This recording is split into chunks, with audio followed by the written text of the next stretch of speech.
అందరికీ నమస్కారం. నా పేరు రమ. 'రావణ్ చెరలో సీత' ఒకటో భాగం. రచయిత నాని గారు. ఫ్రెండ్స్, కథ చదవడం స్టార్ట్ చేసినప్పుడే వీడియోకి ఒక లైక్ చేయండి.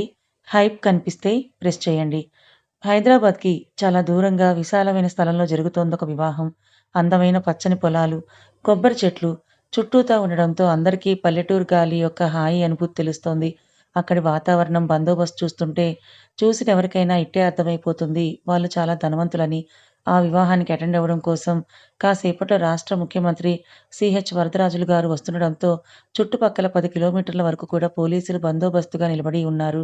అప్పటికే చాలామంది ప్రముఖులు, ఎమ్మెల్యే, ఎంపీ లాంటి రాజకీయవేత్తలు, ఎంతోమంది పారిశ్రామికవేత్తలు ముందుగా వచ్చి మొదటి లైన్‌లో కూర్చొనున్నారు. పెళ్ళికొడుకు తండ్రి జగపతిరావు గారు ఎంట్రన్స్ దగ్గర నిలబడి అతిథులందరినీ ఆహ్వానిస్తుంటాడు. పెళ్లి కూతురు తండ్రి మనోహర్ గారు పెళ్లి పనులు చూసుకోవడంతో పాటు వచ్చిన అతిథులకు ఏం కావాలో దగ్గరుండి మరీ చూసుకుంటున్నారు. అంతలోనే సీఎం గారి కాన్వే రావడంతో అందరూ కూడా ముఖ్యమంత్రి గారి కోసం ఎంట్రన్స్ దగ్గరకొస్తారు. సెక్యూరిటీ వెంటనే సీఎం గారి దగ్గరికి వచ్చేసి 4 పక్కల నిలబడి చుట్టుపక్కల అన్నీ క్లియర్ అన్నీ మెసేజ్ రాగానే ఒకతను డోర్ తీయగానే వరదరాజులు గారు లోపలికొస్తారు. జగపతిరావు గారు వెంటనే ఆయన్ని కౌగిలించుకొని, "నువ్వు రావడం చాలా సంతోషంగా ఉందని" అంటాడు. వరదరాజులు, "మన రోహిత్ పెళ్లి కదా! రాకుండా ఎలా ఉంటాను?" జగపతిరావు, "సరే కానీ ఒక్కడివే వచ్చావు. స్వామీజీ రాలేదా?" "స్వామీజీకేదో పనుందట. పెళ్లయ్యాక ఒకసారి వచ్చి చూస్తానన్నారు" అంటాడు వరదరాజులు. "ఈ పెళ్లి కంటే ముఖ్యమైన పనా? అందరం దీనికోసమే కదా ఎదురుచూసింది. దీనికంటే ముఖ్యమైన పని ఇంకేముంటుంది?" అంటాడు జగపతిరావు. "ఏమో నాకు కూడా తెలియదు. పెళ్లిలో అయితే ఎలాంటి తేడా రాదు కదా!" అని అన్నారు వరదరాజులు. "అస్సలు రాదు. అన్నీ మనం అనుకున్నట్టుగానే జరుగుతున్నాయి. ఈ పెళ్లి ఆపాలంటే దేవుడే దిగి రావాలి" అని నవ్వుకుంటూ లోపలికి వెళ్తారు జగపతిరావు. మండపంలో పంతులు గారు మంత్రాలు చదువుతూ, "అయ్యా పెళ్ళికొడుకుని తీసుకురండి" అని చెప్పగానే పెళ్ళికొడుకు స్నేహితులు అతన్ని తీసుకొస్తారు. వైట్ షర్ట్ అండ్ పంచె కట్టుకొని 6 అడుగుల ఆజానుబాహుడులా నవ్వితే బుగ్గలు కందిపోయేంత తెల్లగా ఉన్నాడు పెళ్ళికొడుకు రోహిత్. రోహిత్‌ని చూసి అమ్మాయిలందరూ కూడా కళ్ళు ఆర్పడం కూడా మర్చిపోయారు. కన్ను ఆర్పితే ఎక్కడ గ్యాప్ వస్తుందో అని కన్ను కూడా ఆర్పకుండా రోహిత్‌నే చూస్తున్నారు. వరదరాజులు గారు పక్కనే ఉన్న జగపతిరావుతో, "ఎంతైనా మన రోహిత్ అందగాడురా! వాడి ముందు హాలీవుడ్ యాక్టర్లు కూడా సరిపోరు" అని అంటూ రోహిత్‌ని చూసి హ్యాండ్సమ్ అని సైగ చేస్తాడు. రోహిత్ నవ్వుకుంటూ థాంక్స్ అంకుల్ అని తను కూడా సైగ చేస్తాడు. అంతలో పంతులు గారు పెళ్ళికూతురు తీసుకురండి అని అనగానే కొంతమంది స్నేహితులతో పెళ్ళికూతురు డోర్ ఓపెన్ చేసి కొబ్బరికాయ పట్టుకొనొస్తుంది. అందరూ కూడా పెళ్ళికూతురు వైపే చూడడం మొదలుపెట్టారు. రోహిత్ కొంచెం తలెత్తి ఎదురుగా ఉన్న వాళ్ళని చూడగానే అందరూ కూడా పెళ్ళికూతురు వైపే చూస్తుండిపోయారు. రోహిత్ కూడా మనసులో ఎక్సైట్‌మెంట్ ఆపుకోలేక పెళ్ళికూతురు వైపే చూశాడు. ఒక క్షణం రోహిత్ కూడా ఈ ప్రపంచం నుంచి వేరైపోయాడు. ఎర్రని రంగు పట్టుచీర కట్టుకొని, సింపుల్‌గా జ్యువెలరీ వేసుకొని, ఆకాశంలో నక్షత్రాల్లా మెరిసే నేత్రాలతో స్వర్గలోకం నుంచి వచ్చిన దేవకన్య మాదిరి నడుచుకుంటూ వస్తున్న వైష్ణవిని చూసి రోహిత్ లేచి నిలబడిపోయాడు. పంతులు గారు రోహిత్‌ని చూసి, "బాబూ మీరు లేవకూడదు" అని అంటుంటే, రోహిత్‌కి ఈ లోకం ధ్యాసే లేదు. తన కళ్ళు కేవలం వైష్ణవి మీద మాత్రమే ఉన్నాయి. పంతులు గారు ఎంత పిలిచినా రోహిత్ పట్టించుకోకపోవడంతో తన స్నేహితుడు కరణ్ వెళ్లి తనను కదిలిస్తాడు. రోహిత్ అప్పుడు ఈ లోకంలోకి వచ్చి చుట్టూ చూస్తాడు. అందరూ కూడా నవ్వుకుంటుంటే కరణ్‌ని చూసి, "పరువు మొత్తం పోయినట్టేనా బావా" అని అంటాడు. "నువ్విప్పుడు కూర్చోకపోతే ఉన్న కొంచెం పరువు కూడా పోతుంది. సైలెంట్‌గా కూర్చో" అని కరణ్ తనని కూర్చోపెడతాడు. ఒక్కసారి తల పైకెత్తి వాళ్ళ నాన్న వైపు చూడగానే ఆయన లోలోపలే ముసిముసి నవ్వులు నవ్వుకుంటున్నాడు. వరదరాజులు గారి వైపు చూస్తే ఆయన కూడా నవ్వుకుంటున్నాడు. రోహిత్ తలదించేసి మనసులో, "పరువు మొత్తం పోయింది కదరా" అని అనుకుంటూ పెళ్ళికూతురు వైపు చూస్తాడు. తను కూడా అతని వైపు చూసి నవ్వుతుంది. రోహిత్ ఆమెను చూసి కవర్ చేసుకోవడానికి ఒక నవ్వు నవ్వుతాడు. పంతులు గారు మంత్రాలు చదువుతుంటే రోహిత్ మనసులో, "ఈ పంతులేంటి ఇంత మెల్లగా చదువుతున్నాడు? కాస్త త్వరగా చదివి తాళి కట్టించొచ్చు కదా" అని అనుకుంటాడు. రోహిత్ అలా అనుకున్నాడో లేదో పంతులు గారు మంత్రాలు చదవడం ఆపేసి రోహిత్ వైపే చూస్తాడు. సడెన్‌గా పంతులు మంత్రాలు ఆపడంతో అందరూ కూడా వాళ్ళ వైపే చూస్తున్నారు. పంతులు గారు ఏం మాట్లాడకుండా ఉంటే రోహిత్ గొంతు సరిచేసుకొని, "వినపడిందా" అని అడుగుతాడు. పంతులు గారు అవును అన్నట్టుగా తలూపుతాడు. అందరి ముందు రోహిత్ తల కొట్టుకోలేక, "సారీ, మీరు కానివ్వండి" అని అంటాడు. వీళ్ళిద్దరి మధ్య ఒక క్లాత్ అడ్డం పెట్టి జీలకర్ర, బెల్లం పెట్టించడానికే మంత్రాలు చదువుతున్నారు పంతులు గారు. పంతులు గారు, "బాబూ జీలకర్ర, బెల్లం అమ్మాయి తల మీద పెట్టు నాయనా" అని అనగానే రోహిత్ వెంటనే జీలకర్ర, బెల్లం తీసుకొని వైష్ణవి తల మీద పెట్టబోతూ ఉంటే సడెన్‌గా బయట ఉన్న కార్లు బ్లాస్ట్ అయి గాల్లోకి లేస్తాయి. కార్లు బ్లాస్ట్ అవ్వగానే సగానికి సగం మంది భయపడి అక్కడి నుంచి పరుగందుకున్నారు. కాసేపంతా కూడా గందరగోళం నెలకొంది. ఉండే కొద్ది గాలి చాలా బలంగా వీయడం మొదలుపెట్టింది. పైన ఏదో హెలికాప్టర్ సౌండ్ వినబడుతుంటే సీఎం గారితో పాటు సెక్యూరిటీ అలాగే జగపతిరావు వాళ్ళు కూడా బయటకొచ్చారు. సీఎం, సెక్యూరిటీ అంతా కూడా హెలికాప్టర్ వైపే వాళ్ళ గన్స్ ఎయిమ్ చేసుంచారు. హెలికాప్టర్ కిందకి ల్యాండ్ అయింది. హెలికాప్టర్ డోర్ తీసి బయట అడుగుపెడుతున్న వ్యక్తిని చూసి అక్కడ కొంతమంది గుండె ఆగినంత పనయింది. సీఎం వరదరాజులు గారికి ఒక క్షణం మెదడు పనిచేయడం ఆగిపోయింది. జగపతిరావు కోపంగా "ఎవడ్రా నువ్వు" అని అనగానే సీఎం వరదరాజులు గారి నోటి నుంచి "రావణ్ కేశవ్, గాడ్ ఆఫ్ శ్రీలంక" అని అంటాడు. జగపతిరావు గారు కోపంగా "ఎవడు అయితే ఏంటి? ఏయ్ సెక్యూరిటీ ఇంకా చూస్తారేంటి కాల్చేయండి వాడిని" అని అరుస్తాడు. రావణ్ దిగి నడుచుకుంటూ ముందుకొస్తుంటే అప్పటిదాకా రావణ్ వైపు ఎయిమ్ చేసిన గన్స్ ఇప్పుడు వాళ్ళ వైపు తిరిగాయి. తన సెక్యూరిటీనే తన వైపు గన్ ఎయిమ్ చేయడంతో షాకింగ్‌గా రావణ్ వైపే చూస్తాడు. రావణ్ సిగరెట్ వెలిగించుకొని ముందుకు వెళ్తుంటే అతని చుట్టూ సెక్యూరిటీ గన్స్ పట్టుకొని నడుస్తున్నారు. జగపతిరావు కోపంగా ముందుకు వెళ్ళబోతుంటే సెక్యూరిటీ ఒకతను వచ్చి తన దగ్గర ఉన్న బాంబు పిన్ పీకేసి జగపతిరావు మీదకి విసిరేశాడు. జగపతిరావు భయంగా దాన్ని పక్కన పడేయబోతుంటే వరదరాజులు గారు వెంటనే "దాన్ని పడేయకు. దాన్ని లివర్ పట్టుకొని అలాగే ఉండు. నిలబడు. అది కింద పడిందంటే చుట్టూ 2 కిలోమీటర్ల వరకు మొత్తం శ్మశానమవుతుంది" అని అనగానే జగపతిరావు తన 2 చేతులతో ఆ బాంబు లివర్‌ని పట్టుకొని అలాగే నిల్చుంటాడు. ఆ సెక్యూరిటీ వచ్చి "మీ నోటి నుంచి ఇంకొక్క మాట వచ్చినా మీ నోట్లో కూడా ఇలాంటి బాంబే పెడతా. ఎక్కడ పడితే అక్కడ నోరుంది కదా అని పారేసుకోకు. వచ్చిందెవరో తెలుసా? శ్రీలంక సింహం అక్కడ. 10 తలల రావణాసురుడి భక్తుడు. శ్రీలంకకి రెండో రావణుడు. Just silence." రావణ్ డైరెక్ట్‌గా పెళ్లి మండపం మీదకి వెళ్లి వైష్ణవి చెయ్యి పట్టుకొని తీసుకెళ్తుంటే రోహిత్ అతని భుజం మీద చెయ్యి వేసి ఆపుతాడు. రావణ్ తల కొంచెం వెనక్కి తిప్పగానే వెంటనే రోహిత్ తలకు గన్ పెట్టి ఉంటుంది. రోహిత్ తిరిగి చూడగానే గన్ పట్టుకొని నిలబడి ఉన్నాడు పంతులుగారు. రావణ్ ఒక చిన్న నవ్వు నవ్వి వైష్ణవి చెయ్యి పట్టుకొని లాక్కెళ్తాడు. తను వదిలించుకోవాలని ఎంత ప్రయత్నిస్తున్నా రావణ్ చాలా గట్టిగా పట్టుకొని తీసుకెళ్తున్నాడు తనని. వాళ్ళందరి కళ్ళ ముందరే రావణ్ ఆ అమ్మాయిని తీసుకెళ్తుంటే ఒక్కరు కూడా కదలలేకపోయారు. అప్పటిదాకా మన మనుషులే అని అనుకున్న వాళ్ళు కూడా సడెన్‌గా గన్స్ పట్టుకొని అతని కోసం నిలబడ్డారు. వైష్ణవిని హెలికాప్టర్‌లో ఎక్కించుకొని రావణ్ నేరుగా శ్రీలంకకే తీసుకెళ్తాడు. హెలికాప్టర్‌లో తను అరవకుండా నోటికి ప్లాస్టర్ వేసి, చేతికి హ్యాండ్ కప్స్ వేసి తనతో పాటు శ్రీలంకకి తీసుకెళ్లిపోయాడు. హెలికాప్టర్ శ్రీలంక బార్డర్‌లోకి ఎంటర్ అవ్వడమే శ్రీలంక గవర్నమెంట్ రావణ్ వెనుక ఎవరైనా వస్తున్నారేమో అని మిస్సైల్స్‌ని సిద్ధం చేసుకొని మరీ చూస్తుంది. వైష్ణవి ఆ ప్రదేశాన్ని చూడడం మొదటిసారి కావడంతో అక్కడ ప్రకృతి ఆమెకు కొంచెం అందమైన అనుభూతిని కలిగించింది. కానీ ఆమె ఉన్న పరిస్థితికి అవేం పట్టించుకునే స్థితిలో లేదు. రావణ్ ఇల్లు రావడంతో హెలికాప్టర్ కిందకి దిగబోతుంటే అప్పుడు కిందకి చూస్తుంది. ఇంద్రభవనం కూడా సరిపోదనేంత పెద్ద ఇంటిని చూసి కళ్ళు ఆర్పలేకపోతుంది. హెలికాప్టర్ నేరుగా అతని ఇంటి ఎదురుగా ఆగింది. రావణ్ హెలికాప్టర్ డోర్ తెరిచి తనతో పాటు ఆమెను కూడా కిందకి దించాడు. ఆమె కళ్ళు ఇంకాస్త పెద్దవయ్యాయి. ఎందుకంటే దాదాపుగా 300 మంది చేతిలో గన్స్ పట్టుకొని అతనికి వెల్కమ్ బాయ్ అని విష్ చేశారు. రావణ్ ఆమె నోటికున్న ప్లాస్టర్, చేతికున్న హ్యాండ్ కప్స్ తీసేసి తనతో పాటు ముందుకు తీసుకెళ్తాడు. రావణ్ వైష్ణవి చేయి పట్టుకొని ముందుకు తీసుకెళ్తుంటే వాళ్ళందరూ కూడా గన్స్‌తో పైకి కాలుస్తూ సెలబ్రేట్ చేసుకుంటున్నారు. ఆ సౌండ్‌కే ఆమె చెవులు పోయేలా ఉన్నాయి. వెంటనే 2 చెవులు మూసుకొని ముందుకు కదలకుండా అక్కడే నిలబడి ఉంది. రావణ్ ఆమె దగ్గరకు వెళ్లి మెల్లగా ఆమె తలను పైకి లేపి ఎలాంటి భావం లేకుండా "భయం వేసిందా?" అని అడుగుతాడు. ఆమె అవును అన్నట్టుగా తల ఊపుతుంది. నార్మల్‌గా ఉన్న ఫేస్ కాస్త కోపంగా మారిపోయింది. వెంటనే తన వీపు వెనక ఉన్న గన్ తీసుకొని ఎవరెవరైతే గన్స్ కాల్చారో వాళ్ళందరిని షూట్ చేసుకుంటూ పోతున్నాడు.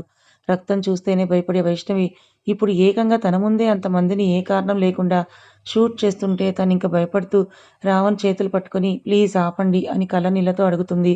రావణ్ కొంచెం నార్మల్ అయ్యి తన చేయి పట్టుకొని ముందుకు తీసుకెళ్లాలని చూస్తుంటే తను భయంతో కదలకుండా అలాగే నిలబడి ఉంది. రావణ్ తన చేయి పట్టుకొని కొంచెం లాగాడు.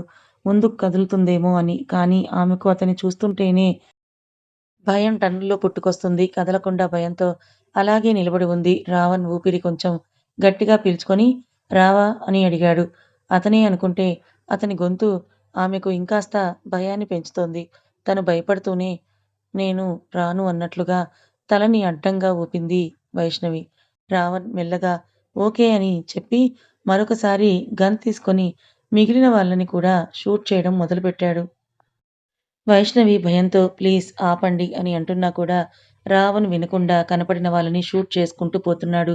వైష్ణవి కింద పడి రావణ్ కాలు పట్టుకొని "ప్లీజ్ ఆపండి" అని మొత్తుకుంటుంది.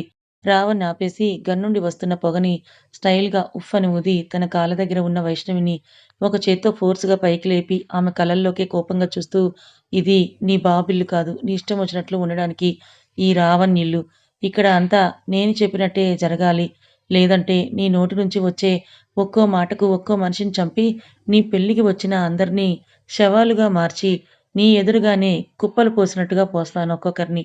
రావణ్ మాటకు ఎదురు చెప్పడం అంటే శవాల్ని లెక్క పెట్టుకోవడమే మైండ్ ఇట్ అని చెప్పి తన చెయ్యి పట్టుకొని లాక్కెళ్తాడు రావణ్ అక్కడి నుంచి. వెళ్తూ వాళ్ళందరినీ హాస్పిటల్‌లో పడేయండి అని ఆర్డర్ వేసి తనని తీసుకొని లోపలికి వెళ్తాడు. రావణ్ లోపలికి రావడమే 50 మంది దాకా వంటవాళ్ళు, పనివాళ్ళు అందరూ వచ్చి అతని ఎదురుగా తలదించుకొని నిలబడతారు. రావణ్ వాళ్ళని చూసి వాళ్ళందరి మధ్యలో ఉన్న ఒకే ఒక ఆడ మనిషిని రంగమ్మ అని పిలుస్తాడు. రంగమ్మ వెంటనే వెనుక నుంచి ముందుకు వచ్చి చెప్పండి బాబు అని ఎంతో భయంగా అంటుంది. రంగమ్మ రాగానే ఈ అమ్మాయికి తన గదిని చూపించు అని అంటూ వైష్ణవిని ఆవిడ దగ్గరకు తోసేసి అతను మెట్లెక్కి తన రూమ్‌కే వెళ్ళిపోతున్నాడు. రంగమ్మ వైష్ణవి చెయ్యి పట్టుకొని రామ్మా నీకు నీ గది చూపిస్తాను అని తనని తీసుకెళ్తూ ఉంటే మరోసారి రంగమ్మ అనే పిలుపు వచ్చి ఇద్దరూ ఆగిపోయి పైకి చూస్తారు. రావణ్ పైన నిలబడి సీరియస్‌గా ఆ అమ్మాయి ఇక్కడ ఉన్నన్ని రోజులు నీదే బాధ్యత. ఇక్కడ ఎలా ఉండాలో, ఎలా బ్రతకాలో నేర్పించు ఆమెకి. అనవసరంగా ప్రాణాల మీదకి తెచ్చుకోవద్దని చెప్పు. ఈ విషయంలో ఏ చిన్న తేడా జరిగినా సరే, ఆ అమ్మాయికి ఆమె కుటుంబం ఉండదు. నీ కుటుంబానికి నువ్వు ఉండవు జాగ్రత్త అని చెప్పి తన గదిలోకి వెళ్ళిపోతాడు రావణ్. అతను ఇచ్చిన వార్నింగ్‌కి ఇద్దరూ కూడా భయపడి సైలెంట్‌గా ముందుకి వెళ్ళిపోయారు. వైష్ణవి చుట్టూ చూసి ఆవిడ్ని పట్టుకొని ఏవండీ అసలు ఎవరు మీరంతా?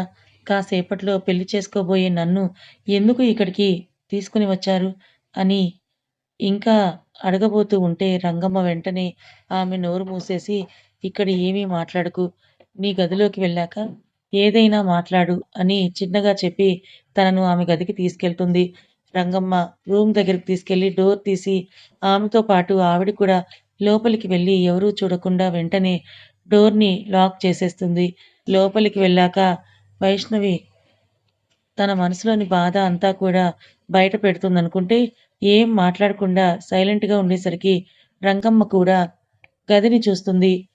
రూమ్ అంతా కూడా నీట్‌గానే ఉంది కానీ, కొన్ని బట్టలు మంచం మీద అలాగే, మరికొన్ని బట్టలు బాల్కనీలో వైర్ మీద, ఇంకొన్ని పక్కనే ఉన్న వాషింగ్ మెషిన్ మీద ఉన్నాయి. రంగమ్మ వాటిని చూసి, "ఏంటి ఈ రూమ్‌లో బట్టలు ఇలా పడేసి ఉన్నాయి" అని వాటిని ఫోల్డ్ చేయడానికి పట్టుకోబోతూ ఉంటే, వైష్ణవి పెద్దగా "ఆగండి" అని అరుస్తుంది.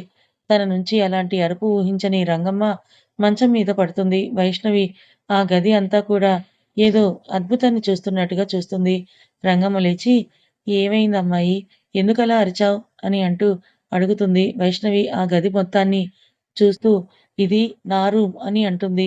రంగమ్మకి ఏం అర్థం కాక "ఇది మీ రూమే అమ్మాయి" అని అంటుంది.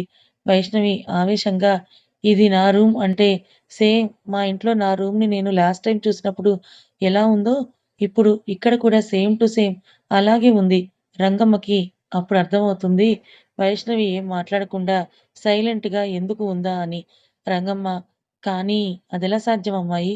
ఎక్కడో ఇండియా హైదరాబాద్‌లో ఉన్న నీ రూమ్, ఇక్కడ శ్రీలంక రావణ్ బాబు ఇంట్లో ఉన్న రూమ్ ఒకేలా ఎలా ఉంటాయి?" అని అడిగింది. "ఏది మళ్ళీ అనండొకసారి" అని అంది వైష్ణవి. "ఏంటిదమ్మాయి? ఇప్పుడేదో అన్నారు కదా! అదే మళ్ళీ ఒకసారి చెప్పండి" అంటుంది వైష్ణవి. "నేనేమన్నాను? అదెలా సాధ్యమని అన్నాను అంతేగా" అని అంది రంగమ్మ. "దాని తర్వాత ఇంకోటి అన్నారు కదా! అది చెప్పండి" అని అంటుంది వైష్ణవి. "ఎక్కడో ఇండియాలోని హైదరాబాద్‌లో ఉన్న నీ రూమ్, ఇక్కడ శ్రీలంక రావణ్ బాబు ఇంట్లో ఉన్న ఈ రూమ్ ఒకేలా ఎలా ఉంటాయని అన్నాను" అని అంది రంగమ్మ. వైష్ణవి షాకవుతూ "అంటే ఇప్పుడు ఇది శ్రీలంకనా? నేనిప్పుడు ఇండియాలో లేనా?" అని అడుగుతుంది. "ఇది ఇండియా కాదమ్మాయి, శ్రీలంక. నిన్ను తీసుకొచ్చిన మనిషి ఈ లంక మొత్తానికే రెండవ రావణాసురుడు" అని అంటుంది రంగమ్మ. వైష్ణవి కొంచెం భయంగా "అంటే ఇక్కడ రామమందిరాలు ఏమీ ఉండవా?" అనే మాట పూర్తిగా అడగకముందే రంగమ్మ వైష్ణవి నోరు మూసేసి తన దగ్గరకు వచ్చి మెల్లగా "నువ్విక్కడ ఉన్నంత కాలం ఆ రాముడి గురించి మాట్లాడడం కానీ, కనీసం ఆయన పేరుని కూడా నువ్వు ఇక్కడ పలకకూడదు" అని చెప్తుంది రంగమ్మ. వైష్ణవి భయంతో "ఎందుకని?" అని అడుగుతుంది. "ఈ రావణ్ బాబు పూజించేది ఆ 10 తలల రావణాసురుడిని. అతనొక్కడే కాదు, ఈ శ్రీలంకలో చాలా మంది పూజించేది రావణుడినే. ఇక్కడ ఉన్న అందరికీ మరీ ముఖ్యంగా రావణ్ బాబుకి ఆ రాముడు అంటే అస్సలిష్టం లేదు. ఆయన పేరు వినపడినా చాలు ఆ ఊరు మొత్తాన్ని కూడా శ్మశానంలా మార్చేస్తాడు. నువ్వు ఇక్కడ ఉన్నన్ని రోజులు ఆ పేరు కూడా ఎత్తకు అని అని రంగమ్మ అతని గురించి చెప్పింది వింటుంటే భయం వేస్తోంది. కానీ చిన్నప్పటి నుంచి తనెంతో భక్తితో పూజిస్తున్న రాముడి పేరు కూడా ఇక్కడ ఎత్తకూడదు అని అనేసరికి కోపం తన్నుకొచ్చేసింది వైష్ణవికి. వైష్ణవి కోపంగా నాకొక సహాయం చేస్తావా ఆంటీ? "ఏ- ఏంటమ్మా చెప్పు అని అడుగుతుంది రంగమ్మ. వైష్ణవి కోపంగా పూజ చేయడానికి నాకొక గంట అలాగే హారతి పళ్ళెం కర్పూరం ఒకటి తీసుకుని రాగలరా అని అడుగుతుంది వైష్ణవి. కథ ఇంకా ఉంది. మరి శ్రీలంకాధీశుడైన ఆ రావణ్ ఎందుకు వైష్ణవిని పెళ్లిపీటల మించి తీసుకొచ్చాడు?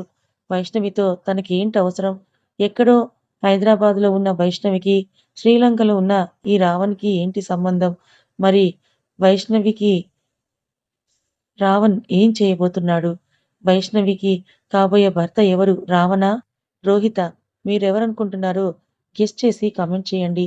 ఈ కథ మీకెలా అనిపించిందో తప్పకుండా చెప్పండి. కథ నచ్చితే లైక్ చేయండి. ఫ్రెండ్స్, ఇది న్యూ స్టోరీ కనుక మీరు హైప్ బటన్ కనిపిస్తే తప్పకుండా ప్రెస్ చేసి మన ఛానల్‌కి హైప్ ఇవ్వండి. Thank you so much.